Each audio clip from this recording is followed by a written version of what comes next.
Hello and welcome to a very niche review, a niche Australian review even, of The Lucky Country by Donald Horne. So the subtitle of this is Australia in the 60s, which of course has been and gone, but this is still an iconic book. I've got here a second edition. I was lucky enough to find a penguin. It's one of those Australian penguins. As Jules Burt has taught me, when you've got a penguin icon, like up in the top right of that corner, with boomerangs, which apparently was a thing they only did for the Australian printed editions. The cover art is by Albert Tucker, who was a Australian artist 1914 till the late 90s, early 2000s, and he was very much a modernist painter. I love this style personally. It's a little bit of a piss take of Australia in itself, and so it fits this novel well. This is going to be very niche and it will probably not interest everyone. I hope it'll interest some people. Maybe they're all Australians, but whatever.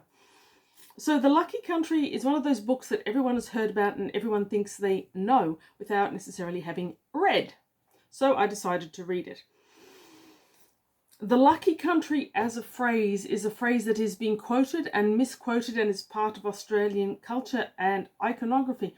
And many people who use the phrase probably have no idea where it came from or what it's actually doing. Even if they have gone to Wikipedia and read about it, I would argue they don't always know what it is all about. If you go to Wikipedia, you'll say that the title has become a nickname for Australia, generally used favourably, though the origin of the phrase was negative in the context of the book. And I'm not sure that's correct. Have I read this book before? I think I tried to. I think I probably tried to read this in the 80s when I was still trying to learn more about Australia by randomly reading. Certainly the early parts of the book sound very familiar, but there is no way I would have been able to understand all of this in the 80s. This book was written by Donald Horne for people like him. Now, Donald Horne himself, born in the 20s, died in the early 2000s, was an Australian journalist, writer, social critic and academic. He was one of Australia's best-known public intellectuals, allegedly. This is his most famous book. I will agree with that one. So he was writing to a very specific audience, and that was essentially people, arguably men, like him. And in the 80s, I would have been insufficiently sophisticated or educated to understand a lot of what he was saying. So this time when I read it, I got a lot out of it. I'm sure there's a lot more I didn't get. This is the second revised edition, which came out in 1967. The original came out in 1964. Now, in the prologue, he talks about having additional material in this one, specifically sections such as women and migrants, delightfully absent from the original edition because in 64 these things didn't exist. However, the additional material is minimal. You've got like a couple of small paragraphs relating to these unimportant factors. Sorry, I'm not bitter, I just think it's funny. Right, so overall it's an interesting book. It's a sociological study of Australia in the 60s, specifically in the 60s. The title, as I mentioned, is one of the most quoted and misquoted. Everyone knows what it means. Very few people do. The people who quote it often don't know what it means. The people who claim that other people misquote it by saying that Australia actually is lucky, they sometimes don't know what it means. Maybe I don't know what it means. I've just read it after all. That's all I know. So it's seriously out of date, of course, but it still makes a lot of really interesting observations. And the 80s, when I probably first read it, was built on the 60s that this was talking about. And in the 60s, the Australia that Donald Horne was talking about was the one that had survived World War I, World War II, a depression thrown in there, and was essentially trying to find its feet in the world in its own way, in its very specific own way. So a lot of what we are today in 2024, reading this book, you can actually see a lot of background and a lot of insight. I am not an completely uneducated reader. I'm not a particularly sophisticated one. I don't spend my whole time reading weighty books of law and sociology, but I've read a bit. And I've done a few modules, study modules, about Australian law and politics. So I'm not totally unaware of that background, and you would need to have some sort of awareness of that to get much out of this book. It is fairly law and history heavy. So a good part of this basis is how in the 60s Australia was struggling with this thin edge of the then of the world wars and the now of starting to develop an identity. And he talks very well about how, sure, we are originally an English colony, but in the First World War we encountered a problem where I say Australia in the First World War responded wholeheartedly to the cries of England, and in World War II as well, and sent all their young men as volunteers off to fight for the motherland. And the motherland didn't give a flying fork. Once they were over there, when Australia ran into issues, all the soldiers were 7,000 kilometres away or something, was it miles? Well, on the other side of the world, and on request to send some back to defend Australia, the English considered and said, nah, we don't need us to defend Australia. It's more important to defend us. And that was one of the early shakings where Australia started to realise that England may be the source, a parent, but it wasn't a caring parent. It was a parent that wanted stuff from you, but not to give. And Donald Horne also compares us significantly with America, that other colony of England that went off on its own, Canada, which was in a similar sort of situation to Australia in terms of Commonwealth in the 60s when this was written.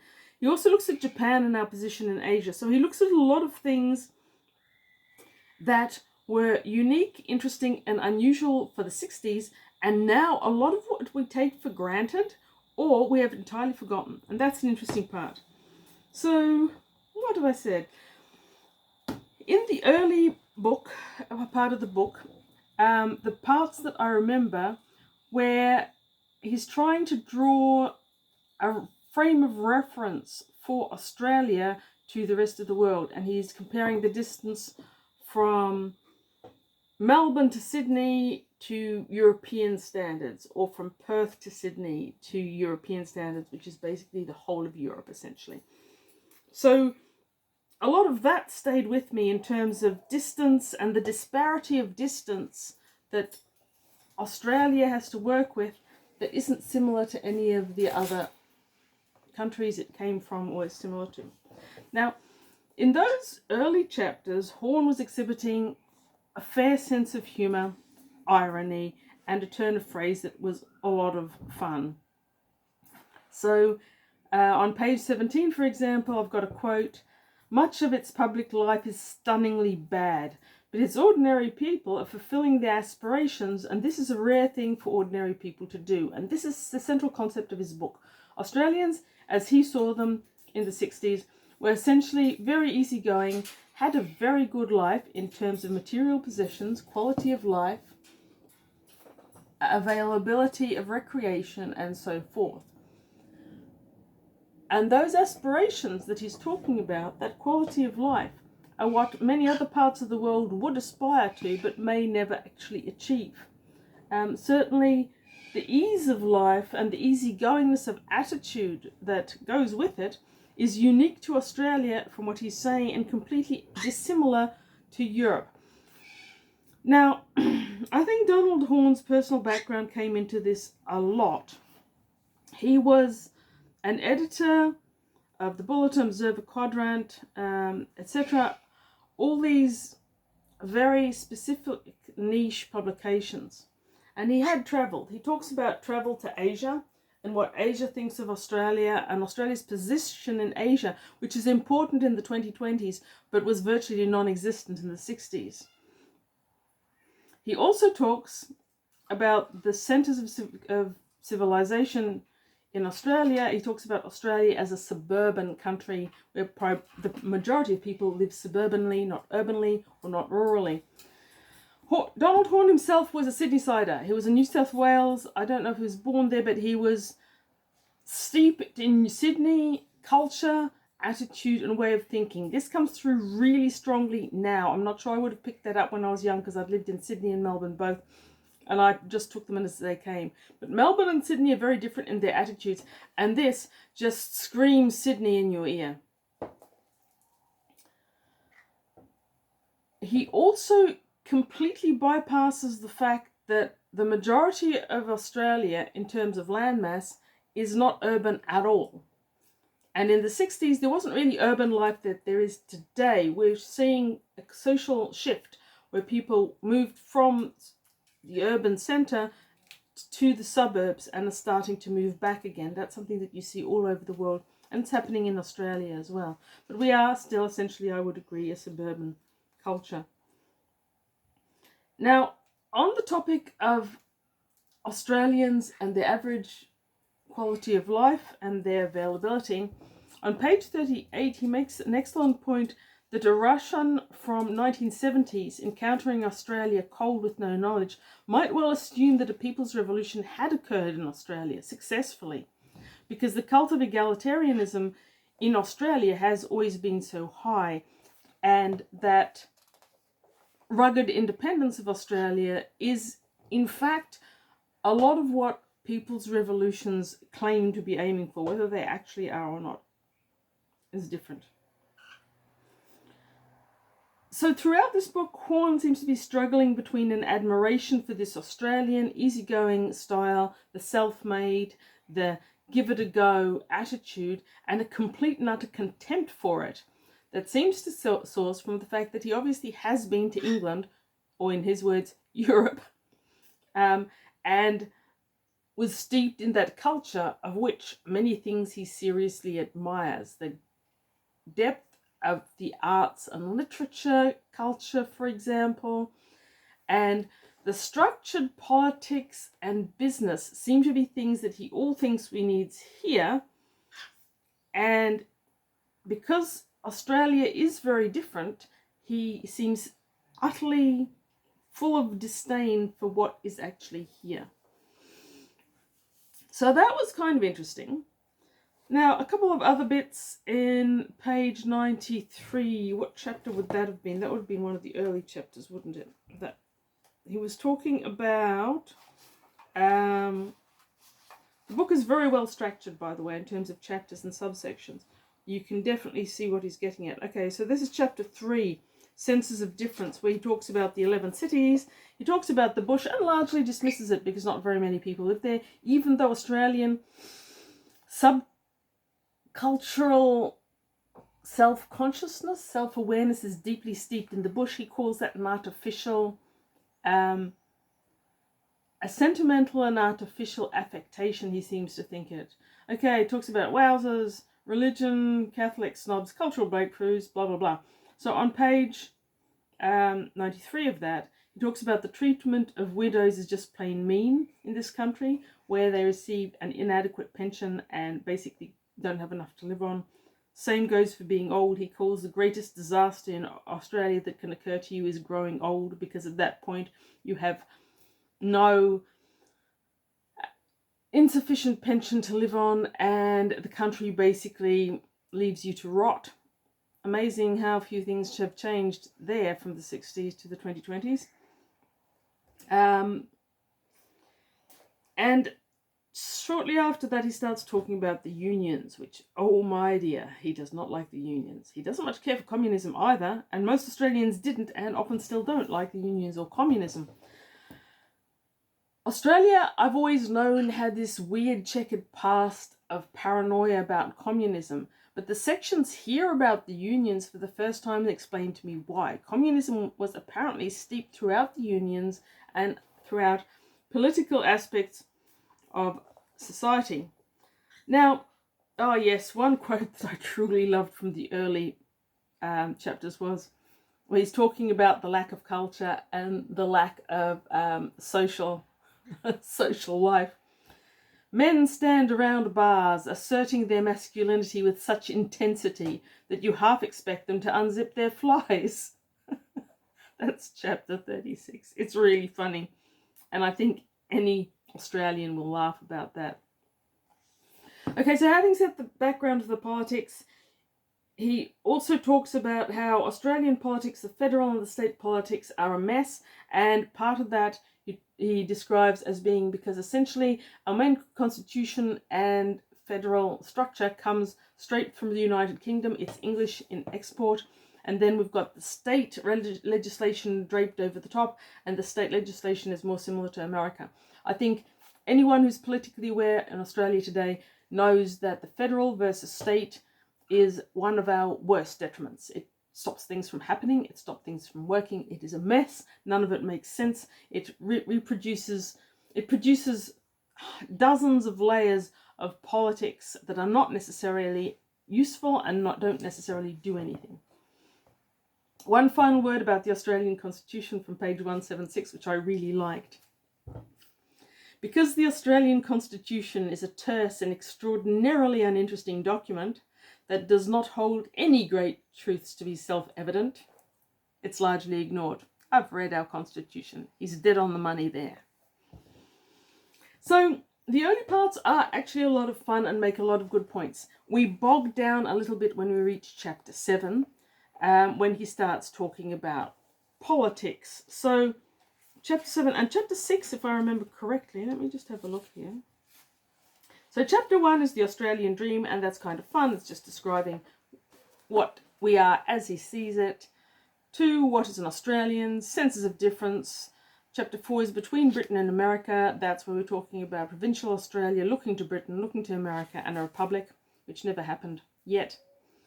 Chapter 5, we're talking about living with Asia. And that was an important chapter for its time, when Asia was totally and utterly disregarded, even though we are part of Asia, geographically speaking. This chapter also mentions Aboriginals in passing, and it's dead wrong. And that has dated poorly. Very poorly. Then we've got a short chapter, Men at Work, when it talks about business, open spaces, and the unions. That's where I really learned a lot about the unions. They're not terribly powerful today. I knew they were more powerful in the past, and that was interesting. He had no respect for business in Australia, by the way. Chapter 7 is Men in Power. Chapter 8 is The Age of Menzies. And chapter 9 is Forming Opinions. In chapter 7, he starts to lose his sense of humour. It starts to lose it a lot. He doesn't like our business very much, but in Men in Power, he starts describing our political system, and especially how it doesn't work, and he's virtually frothing at the mouth. He has lost all sense of humour.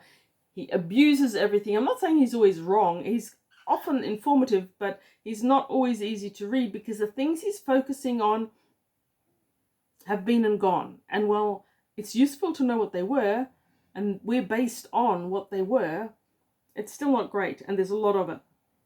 Next chapter is chapter 8 is The Age of Menzies. And early on in that chapter, he makes an interesting and important point when he says that the things that matter so much to us may seem irrelevant to subsequent generations, or maybe entirely forgotten. I doubt that 1 in 50 of young Australians today could tell you much about Menzies. They may know that he was the Prime Minister. They may even know he was the longest serving Prime Minister. But in 64, when this was written, he was still firmly in power. And I don't actually know anyone who liked or respected Menzies or anything that happened during his office. And Donald Horne certainly didn't. So that chapter was long and hard. It was hard work.